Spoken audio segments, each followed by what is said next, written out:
another brand new episode of T Watches a Scary Movie. My name is T, and of course, we're talking scary movies. I appreciate y'all tuning in for another brand new episode. Remember, new episodes go up every Wednesday night. The video version goes up on YouTube at 8:30 p.m. at youtube.com/C/Theron Reynolds Scary Movie. Again, that's youtube.com/C/Theron Reynolds Scary Movie. And our audio version actually goes up half an hour before at 8 p.m., which you can catch on all your favorite podcasting platforms, including iTunes, and even more recently, we're now on Amazon Music and Audible as well, too. So catch us pretty much anywhere that you're trying to listen to your podcast. And I hope you do go back and check out some old episodes, because if you managed to check out the one right before this, you would have saw my interview with film and TV star Jerry O'Connell. That's right, got one of my white whales on the show. Been following Jerry's career for such a long time. Y'all know Scream 2 is the pinnacle of the Scream series for me. It's absolutely the best in the series, and it's one of my favorite slashers, and just one of my all-time favorite movies as well, too. So I was super excited to get a chance to actually sit down and talk with him a little bit. But you can also find other great things like my interview with Alex Vincent from the Child's Play and the Chucky series, as well as interviews I've had with a few other filmmakers over the last couple of years as well, too. We've had a varied amount of episodes here as we get close to 100. Yeah, that's right. We are closing in on 100 episodes here of the show, which is ridiculous. When I started this show in fall of 2020, told myself this is going to be a short-term thing. I was just doing it for the lockdowns themselves to keep from going crazy, and that kept going, and that kept going, and that kept going, and we are now up to 86 episodes. 86 episodes, and that's kind of crazy. That's really kind of crazy to think about, the fact that we're going to get to 100 sooner than later. So I appreciate those of y'all who have taken this entire journey with me. If you're just joining now, hopefully I got some good stuff to bring to your table, because we've talked about a lot of horror movies in 86 episodes now, and we're not stopping anytime soon. We're just going to keep on going and going and going, and that's one of the best things about this year. As I see a spider, I swear to God, if you're just coming into this show, me finding spiders while I record is like the national pastime of this show, because I record in my basement where I have my studio set up, and there's just spiders, and I kill spiders all the time. So the fact that there are more spiders, it's taunting me. It's taunting me. But I digress. If you're just joining us, we got a lot of great stuff to talk this year, including tonight. I am going against the grain. Y'all know my feelings on Guillermo del Toro. I am not his biggest fan. Not that it's his movies themselves, though I did not like Crimson Peak. Yeah, not a big fan of Crimson Peak or Pacific Rim, honestly, and Shape of Water is very mid. But it's just, I have a big issue with him signing up for a million projects. None of them get made, so they all get tied up in rights hell for forever. It's been a thing. But because I wanted a chance to like rewatch Mimic, because I do like early Guillermo del Toro. Like, Mimic was my shit. And I was like, all right, I need something to pair with this. And Nightmare Alley, which is not necessarily what you might think of in terms of a horror film, actually, after a second watch of it, has a lot more in common with old school horror than a lot of his more recent films. More so than Crimson Peak, that had ghosts and everything in it, and even more so than The Shape of Water, that had, for all intents and purposes, Gillman in that. I found a lot to like with Nightmare Alley. So tonight, that's what we're talking. We're going over a couple of Guillermo del Toro's works, Nightmare Alley and Mimic. So before we get started up, you know about the YouTube page. You know where you can find the audio version of the show. Don't forget, follow me on Twitter at AXDW, at AXDO. I am giving away 2 copies of Scream 5. That's right, 1 digital copy and then 1 physical copy. In order to qualify for that, all you have to do, go back and find my tweet about the Jerry O'Connell interview, like that, and retweet it. And that's all you have to do. You're automatically entered. I'm going to be announcing the winners next week on the show for the Cursed and Cursed that we'll be looking at and reviewing. So, again, if you want a chance to win a copy of Scream 5 digital copy, or a physical copy that will also come in a digital one, make sure to find my previous tweet with my Jerry O'Connell interview, like that and share it. You got a chance to win a free copy there, folks. Also, you can find me on Instagram at Theron_Reynolds. You can find all the fun photos I throw up there. And that's where my promo work is going up a lot of times as well, too.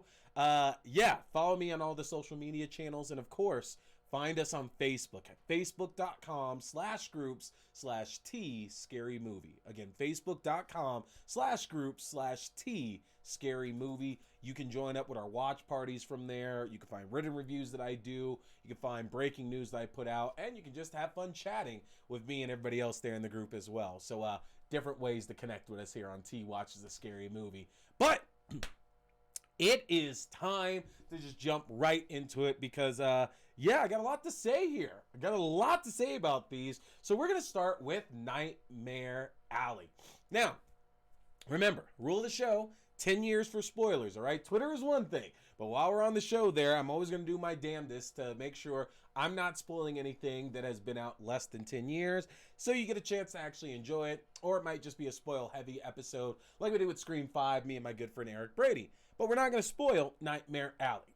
Now, I will admit that when I saw the trailers for Nightmare Alley a while back and was reading a lot about it and people's interest in it, I wasn't that interested just because, to me, it's like, okay, this is going to follow the trend of what Guillermo del Toro has been doing the last few projects, like with Crimson Peak and with The Shape of Water, to where there are horrific elements, but it's not really a straight-up horror film. It's this gothic romance, and that's what Crimson Peak was.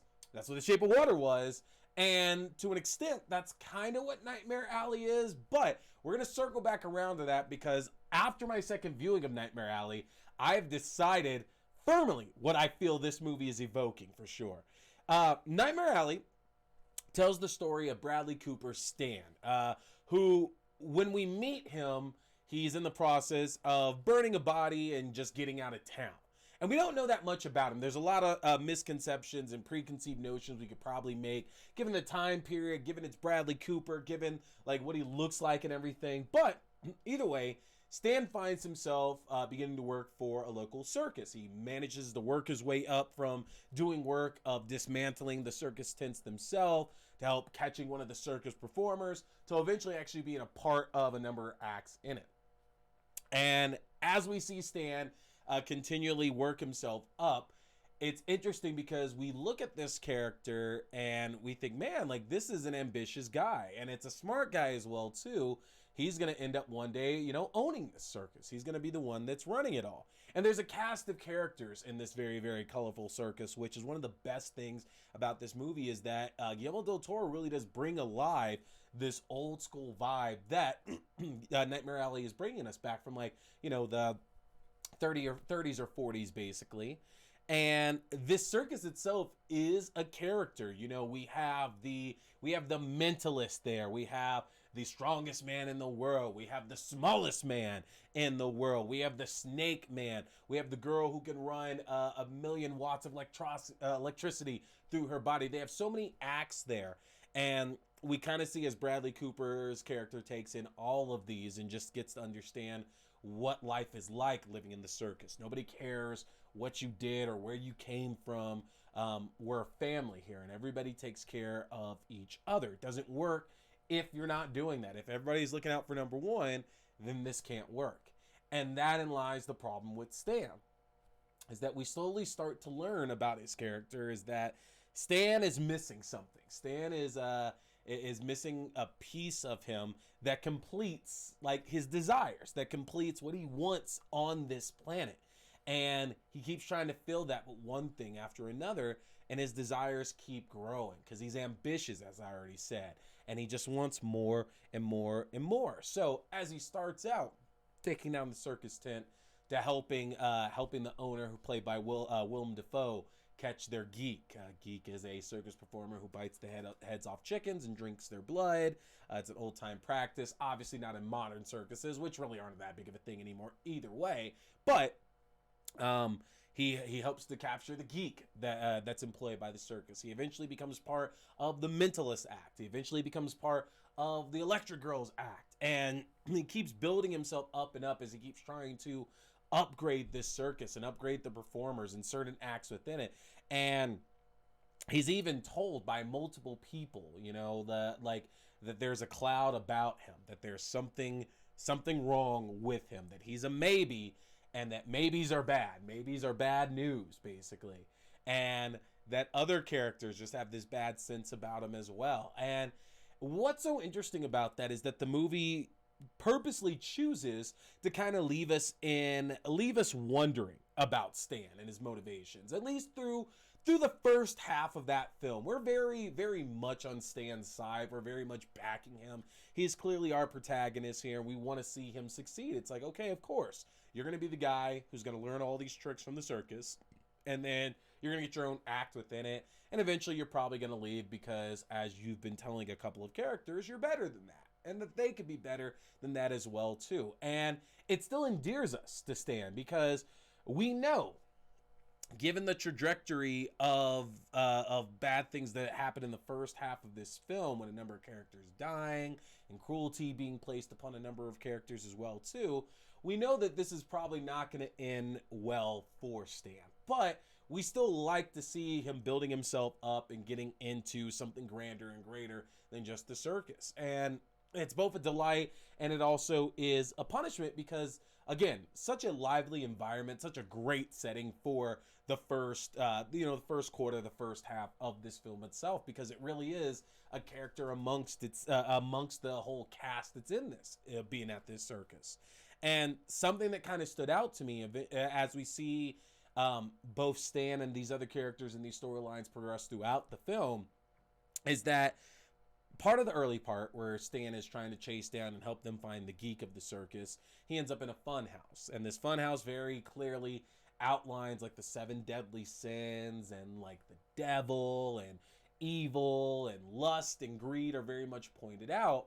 And it seems like a lot of heavy foreshadowing because a lot of these themes and these motifs they focus on in this fun house at the circus seemingly get picked up as we move further. And it's kind of like we're metaphorically watching Stan enter hell, not the beginning, but close to the beginning of this film when he goes into the funhouse to find the geek, because his problems only get worse from there as he gets a job with the circus, and then that turns to even more ambition. Then he leaves the circus.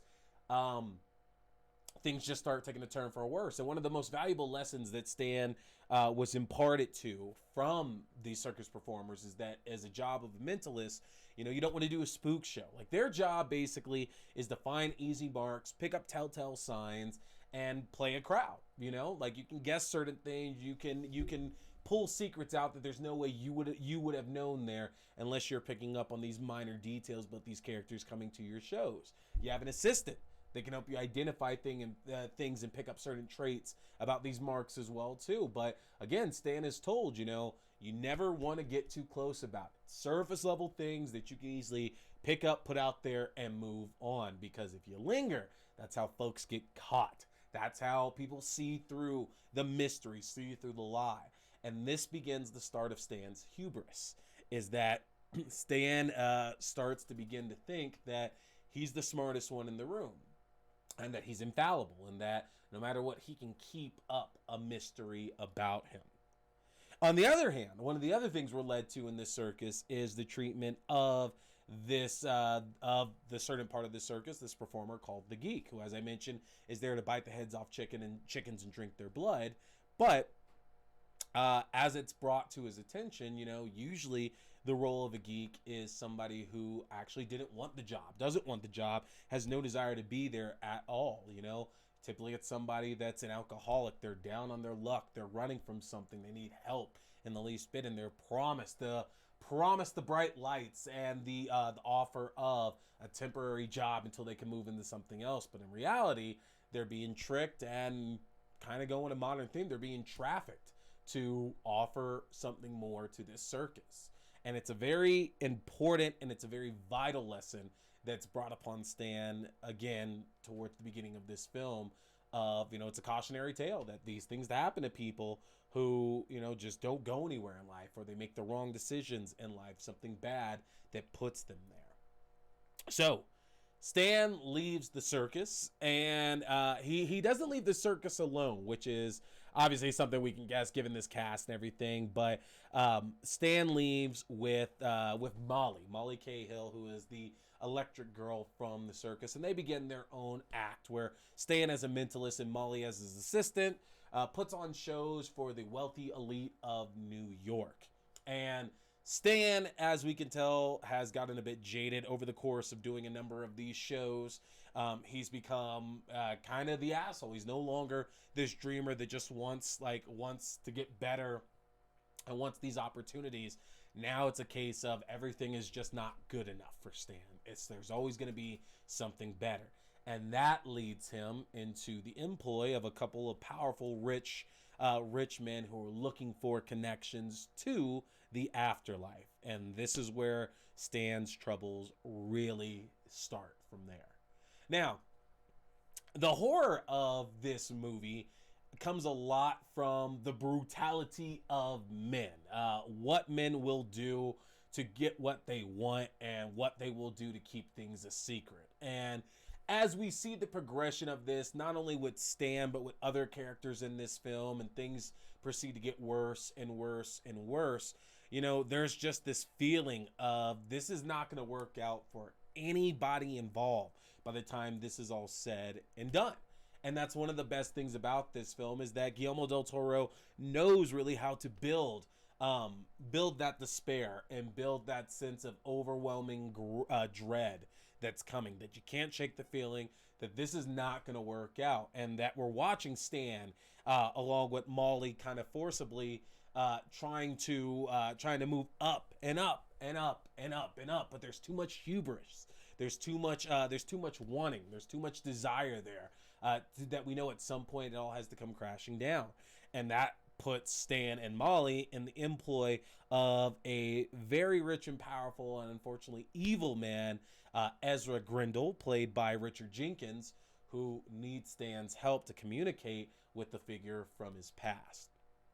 And I don't want to share any more plot details because anything else I give away is going to be too spoiler heavy. I will say that as the film moves away from the circus and it moves into New York and like this gothic-y kind of version of New York, I was reminded a lot of, and it's funny, to have it on, of Batman.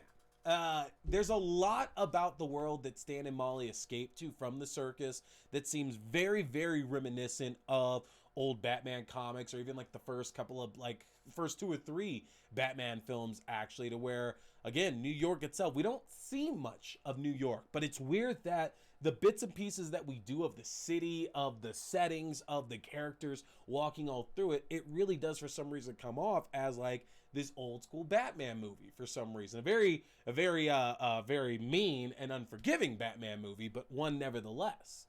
And that kind of also hurts the film. As interesting as it is, and as interesting as it all looks, the circus setting of the first half of the film is such a highlight, and it's so invigorating. It's bright, it's colorful, but it also does all that while also being kind of dull and mundane, and selling the fact that Stan and Molly need to get desperately away from this circus. It's still the best setting of the film, so New York isn't as interesting. And from that point, it's kind of like, instead of us following the setting that they're in, we're more so following Stan as he just gets more and more outrageous. And that's kind of the setting that we're looking at, if that makes sense. And it is interesting because each time Stan makes a worse decision, this is one of those movies where you're actually like in your head, you're shouting at the screen, like, don't do it. Just walk away. Go this way and do that instead. I know that's a big thing for horror films, but it felt even more so with Stan, because Stan is like the architect of his own downfall, basically. And with all of that, with the pulpy vibes of New York City looking a lot like Gotham, the brutality of a lot of the characters in this film, the big twist at the end, which I did not see coming, but I absolutely should have seen coming. All these kind of elements wrapped together, and I found myself very much considering Nightmare Alley to be a Tales from the Crypt movie and or episode. And that is the best and nicest thing I can say about this movie, because I really, really did enjoy it. And upon first watch, I remember thinking, this wasn't that great. Honestly, I wasn't as intrigued with everything after they left the circus up until the ending, and that ending really saved it. But then I watched it another time, and I realized that this actually legitimately is a movie to where you're gonna need multiple watches to not only pick other things up, but like, because that message is important. I don't feel that the message we get at the end of the film, it's fantastic, but weirdly enough, I don't know if you can get all the enjoyment out of it upon a first watch. Like, I feel you need that second one to really cement everything that builds up to this ending itself. But it all seemed very much like a Tales from the Crypt episode, though. And I know it's a cheap imitation to do, because they're both set at circuses. But if you know the episode I'm talking about, Dick That Cat, He's Real Gone, with a Joey Pantoliano, Joey Pants, playing a circus performer who gets this operation and gives him the 9 lives of a cat, and that's his act, is that he can keep being killed over and over and over. And this is also about this man's hubris, and about how he's the architect of his own demise and leading to his own downfall as well. And of course, that one stays at the circus. It's only, 20, 23, 25 minutes or so. So they're telling a very much more shorter story in that time frame. But there's a lot of similarities with Tales from the Crypt and Nightmare Alley here. Like, I feel that this is the kind of cautionary tale we would see in a show like that, compared to something like a Twilight Zone or a Tales from the Dark Side. It just seems to fit. So I'm curious if y'all think the same thing. Watch it if you haven't already, and then tell me whether or not you feel we have the theme song, the Crypt Keeper popping up at the beginning to do an intro. Tell me I'm wrong. Tell me I'm wrong. And I know we could say that about a bunch of horror films, but if you know, you know. This absolutely feels like a Crypt movie.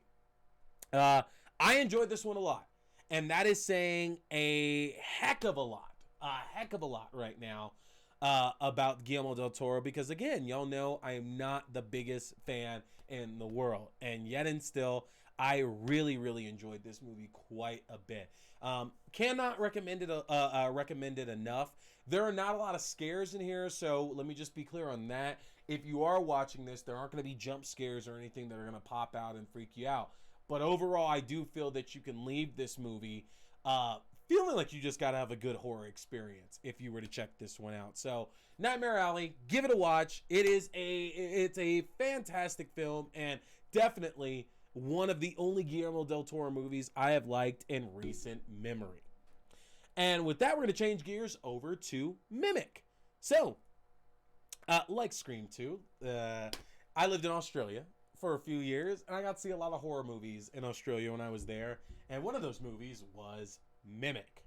Now, Mimic tells the story of a couple of scientists who were trying to cure this disease that's rampaging through New York. Weirdly enough, Guillermo del Toro loves his New York settings, but this disease that's rampaging through New York, and it's killing off children at an incredibly large rate. A couple of scientists team up to design a bug that can basically eradicate this disease.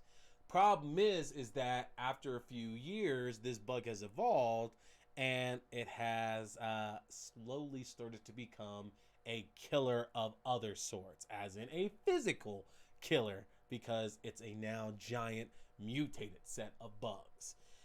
And if that sounds wonky and crazy, and this is a Guillermo del Toro movie, I would remind y'all that, again, before we started getting the more fantastical Guillermo del Toro films, we got a lot of really, really cool monster movies from him back in the day as well. Hellboy, this, Kronos, Blade 2.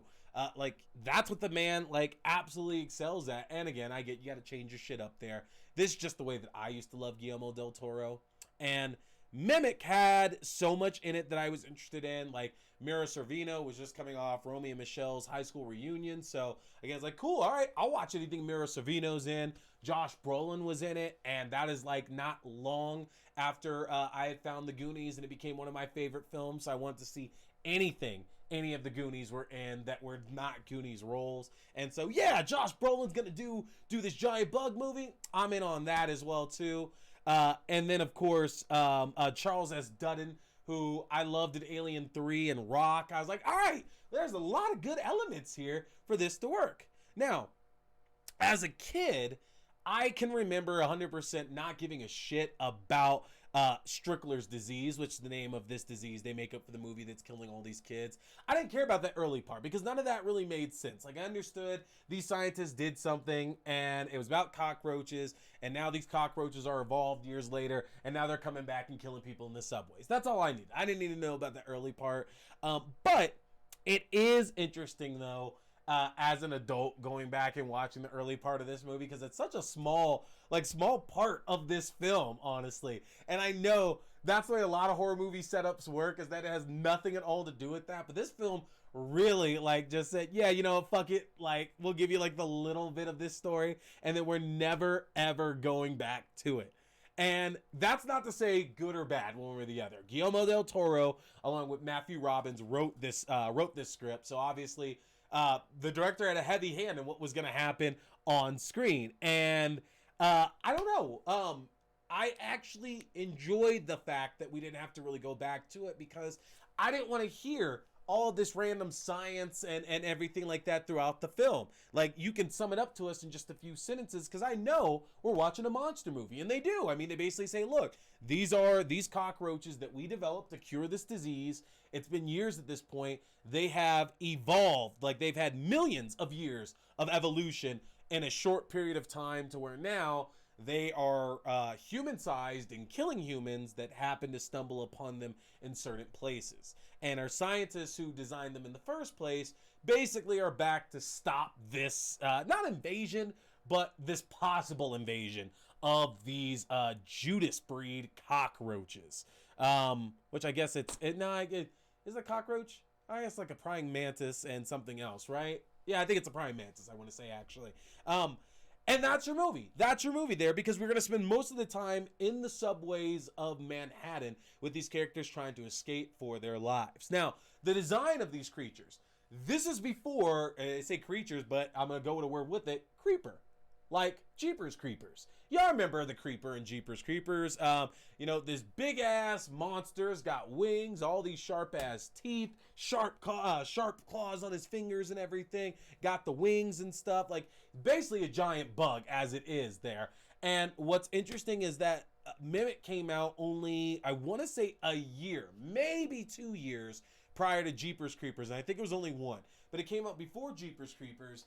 And there are some similarities between the creeper and the Judas breed bugs inside Mimic. To the fact that some of them wear a hat and a trench coat as well too, just like the creeper does. They don't use weapons because they are actual bugs, but they made that scary before Jeepers Creepers did, because, spoiler alert, we spend a little bit of the movie, a very small bit of the movie, with the idea that this could be a serial killer. They don't play that much into it, and as a matter of fact, they did make 2 direct-to-video sequels for Mimic, which actually does play into that a little bit more. Those movies are not phenomenal, but the fact they want to go with that twist actually really is.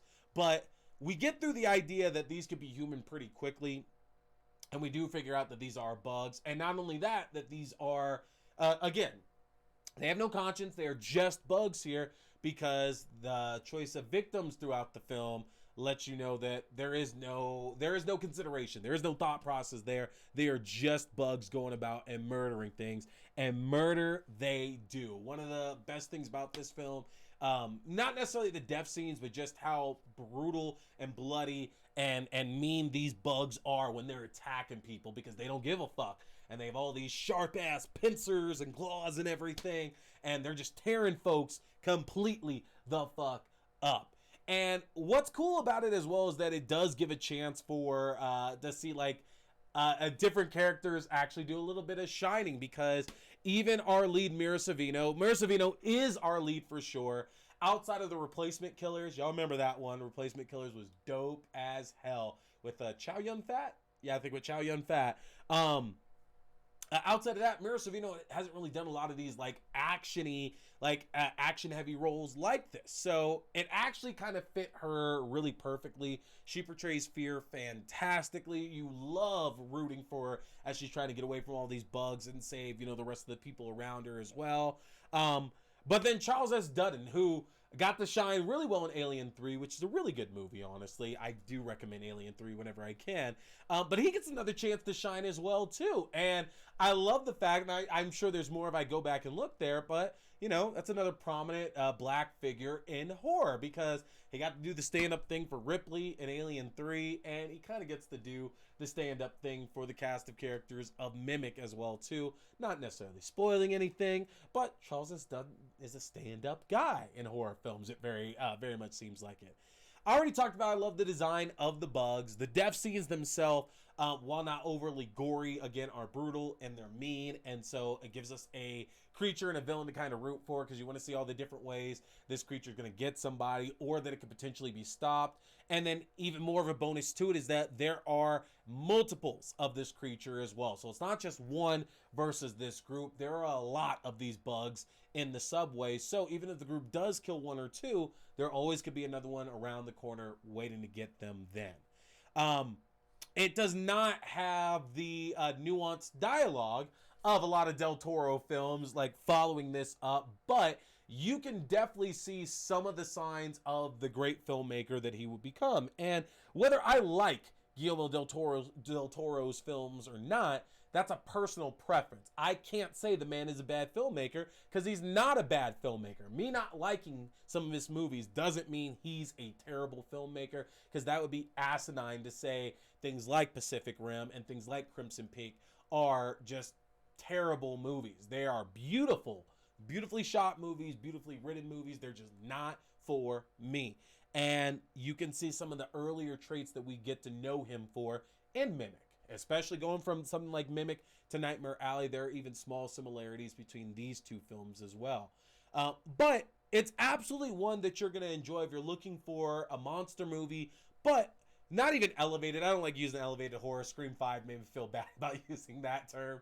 But it's a monster movie that actually does a little bit more thinking in it. We have much more likable protagonists compared to like your typical monster movie. And we also don't set up the typical tropes that one does. There is no nuclear explosion coming. There is no the city's going to be shut down or anything like that. Like, it's literally the stakes are, look, you either stop this or they're out. Like, there is nothing else. And I like that about keeping it down to earth, that there isn't an implosion, an impending explosion or anything that gives our characters a time limit. So definitely make sure to go and check it out. Both of these films are fantastic movies.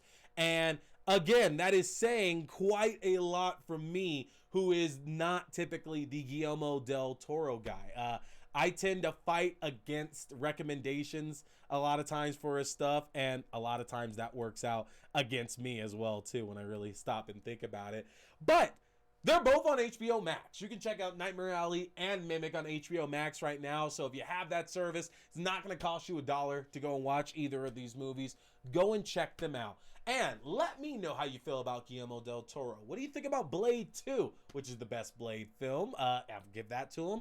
What do you think about Pacific Rim, about Crimson Peak, about Hellboy? Let me know in the comments, y'all. And that is going to do it for us tonight. Make sure to hit that subscribe button. Make sure you're liking everything on social media. And yeah, make sure you're coming back next week, where we're going to be talking about 2022's The Cursed, and then Wes Craven's werewolf movie, Cursed. That's right. Werewolf Madness begins for the next couple of weeks, and going to give away Scream 5 to a couple of you as well. Thank you for joining us for another new episode. My name is T. We've been talking scary movies. Stay scared.